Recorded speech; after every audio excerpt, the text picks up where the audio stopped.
বিসমিল্লাহির রহমানির রহিম। আসসালামু আলাইকুম। আমি রাজশাহীর মেয়ে সারাজ ব্লগ থেকে আপনাদেরকে স্বাগতম জানাচ্ছি আরও একবারও আমার নতুন আরও একটা ভিডিও দেখার জন্য।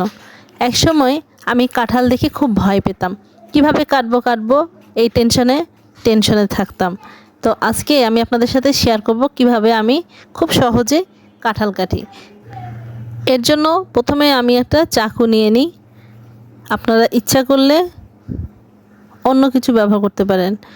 তো সেইখানে প্রথমত তেল মাখাতে হবে, সেটা আবার সরিষার তেল। সরিষার তেল দিয়ে খুব ভালো করে মেখে নিয়ে দুই হাতেও তেল মেখে নেবেন, নাহলে আঠা লেগে যাবে। তারপর মাছ বরাবর কাঁঠালটাকে কেটে নেবেন, ঠিক আমি যেমন করে কাটছি। তো এভাবে কাটলে একটা সুবিধা কি জানেন, আপনাকে অনেকক্ষণ সময় নিয়ে কাঁঠালটা ভাঙতে হবে না। আপনারা দেখে থাকেন আমি কাঁঠালটা কিভাবে কাটি। কাঁঠালটা কাটা হয়ে গেলে আমি এটাকে মাঝখান থেকে আরও এক ফালি করে ফেলবো। এই যে দেখতে পাচ্ছেন, মাঝখান থেকে এইভাবে কেটে ফেলবো। তাহলে মাঝের যে অংশটা থাকে শক্ত, সেইটা আমরা যদি উঠিয়ে ফেলি তাহলে আমাদের কাঁঠালটা ভাঙতে খুব সহজ হবে। আপনারা বিভিন্ন ভিডিওতে অবশ্যই হয়তোবা দেখেছেন কাঁঠাল কাটার এই প্রসেসটা অ্যাকচুয়ালি খুব কাজের। এই জন্যই ভাবলাম যে আমি কিভাবে কাটছি আপনাদের সাথে শেয়ার করি।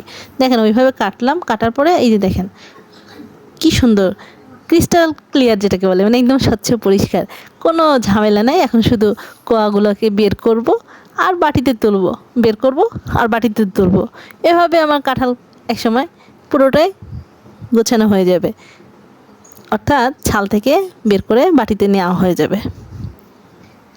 আর কাঁঠালটা আমার মনের মতো হয়েছে মাশাআল্লাহ।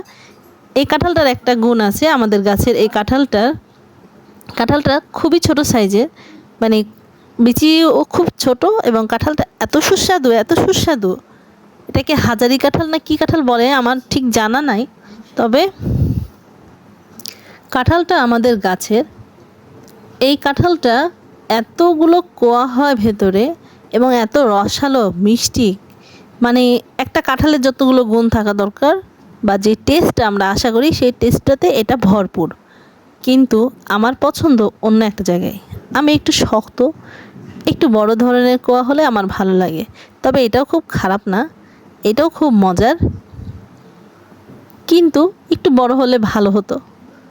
আমি আবার শক্ত একটু বেশি পছন্দ করি, শক্ত কাঁঠালটা বেশি ভালো লাগে। তো সবাইকে ধন্যবাদ, অসংখ্য ধন্যবাদ। আপনারা যে যেখান থেকে আমার ভিডিওটি দেখেছেন এই জন্য আপনাদেরকে ধন্যবাদ জানাচ্ছি। যদি ভিডিওটি ভালো লাগে, আপনাদের কারো কাজে আসে, তো অবশ্যই লাইক করবেন, কমেন্ট করবেন এবং শেয়ার করে দিবেন, যেন আমার মতো অন্যরাও উপকৃত হয় এই ভিডিওটি দেখে। তো সবাই ভালো থাকবেন। আজ এই পর্যন্তই। আল্লাহ হাফেজ।